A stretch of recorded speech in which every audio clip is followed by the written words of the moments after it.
The Smoky Mountains are well known for their potential to bring dangerous weather at elevation in an instant. Rarely is there ever an event that completely changes the way both officials and citizens approach bad weather, but this was the case in the early spring of 1993 when the blizzard of 93 came crashing down. Called the storm of the century by some, this weather event lives in the very DNA of certainly every East Tennessee and Western North Carolina resident, but throngs of others as well.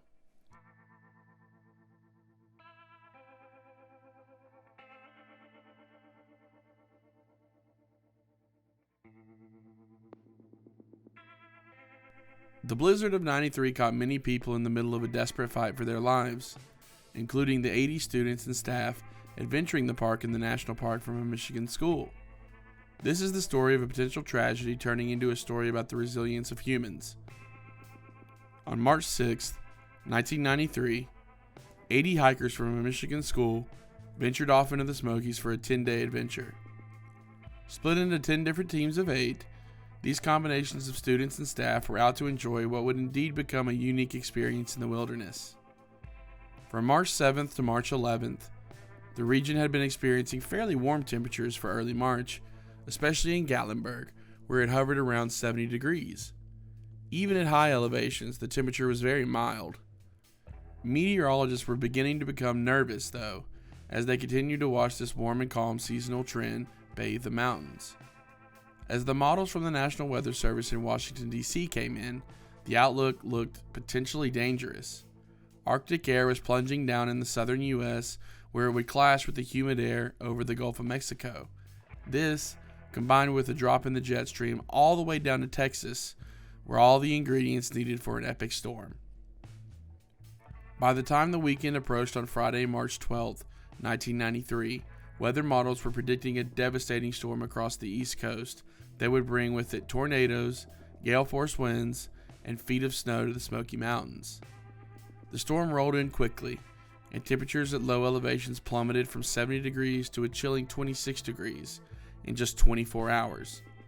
A light snow began to fall Friday afternoon.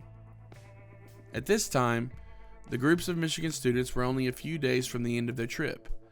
They had settled in campsites across the southwestern part of the national park on Friday evening. Most of them were in close proximity to the Fontana Lake area and the fear-inducing mountains above. One of the Michigan groups was being led by English teacher Tom Murdoch. They had been hiking near Hazel Creek as the snow began to fall that Friday afternoon, and by the time they had settled in for the night, they had crossed water multiple times. One of Murdoch's students had fallen into the chilly water, and by the time they had reached camp, he was on the verge of hypothermia Friday night. By all accounts, Friday night was one of the worst nights of those students' lives.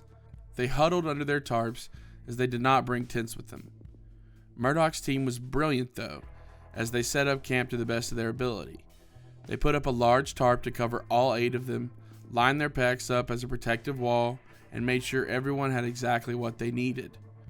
Murdoch's team thought they were going to wake up in a winter wonderland of sorts, but what they found when they woke up was more of an apocalyptic scene. 30 inches of snow had fallen that Friday night, and before Saturday night would come around, another 30 inches would fall. Even some parts of the Florida Panhandle received 6 inches of snow from this once-in-a-lifetime storm.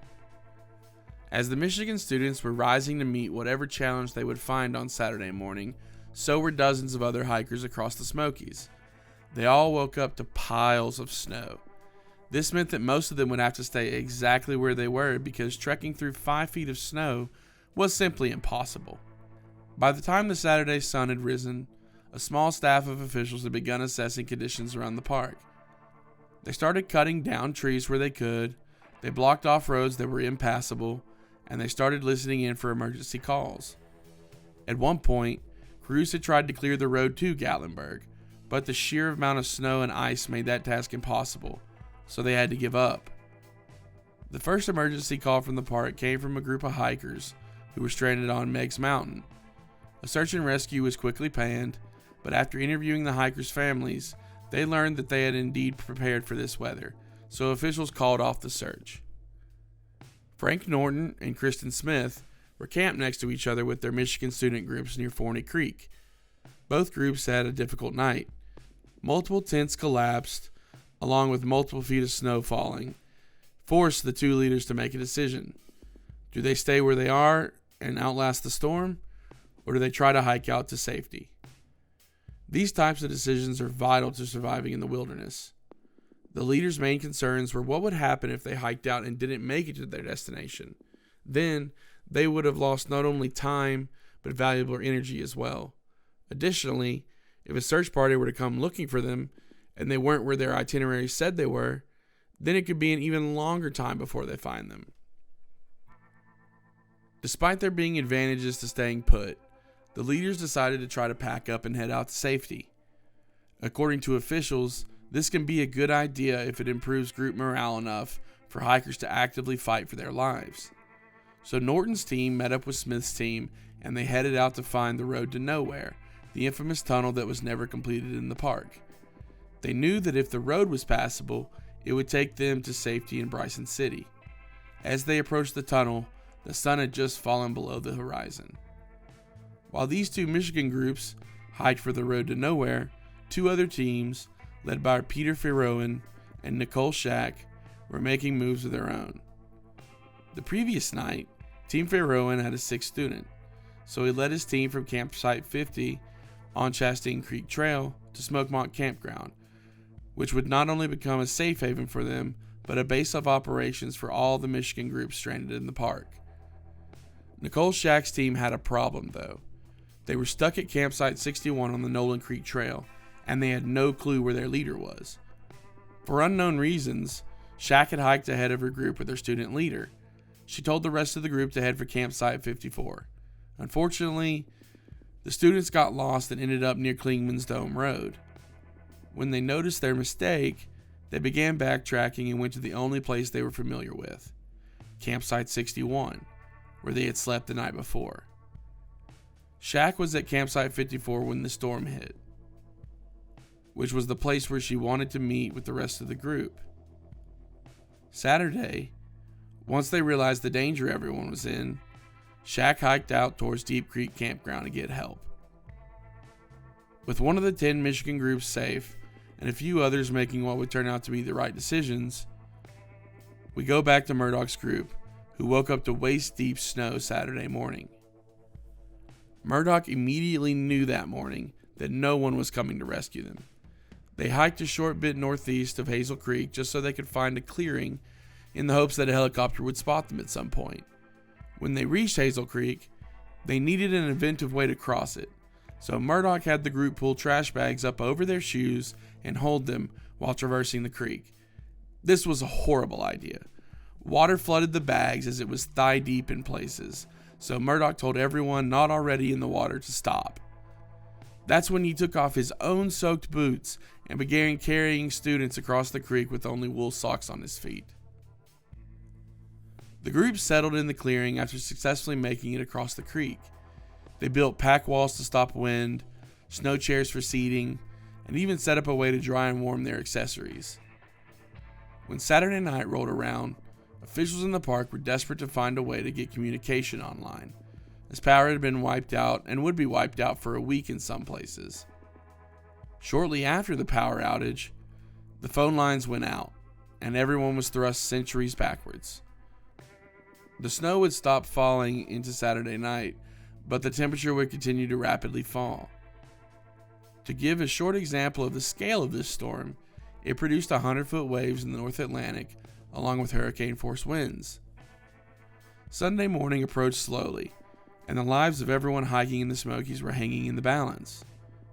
Even those in cabins or hotels back in Gatlinburg were beginning to get desperate, as they were without power, heat, and in some spots food, so the National Guard began dropping MREs into the region.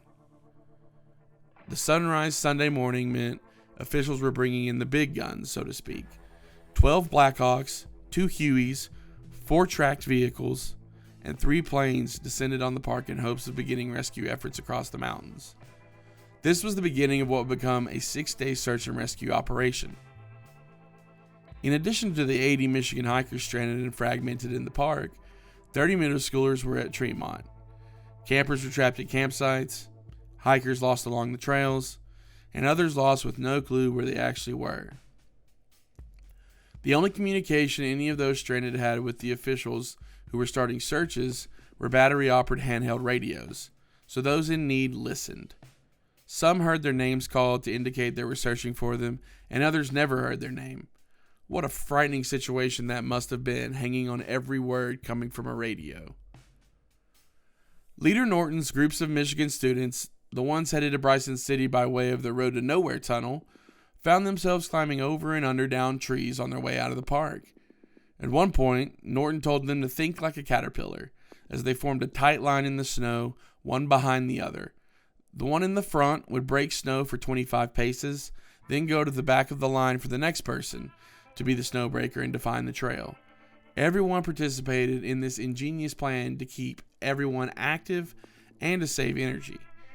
Norton's decision to move the group and create their own rescue paid off, as they met a maintenance crew on the road to Bryson City, who then got them into safety at a Holiday Inn in Cherokee sometime later.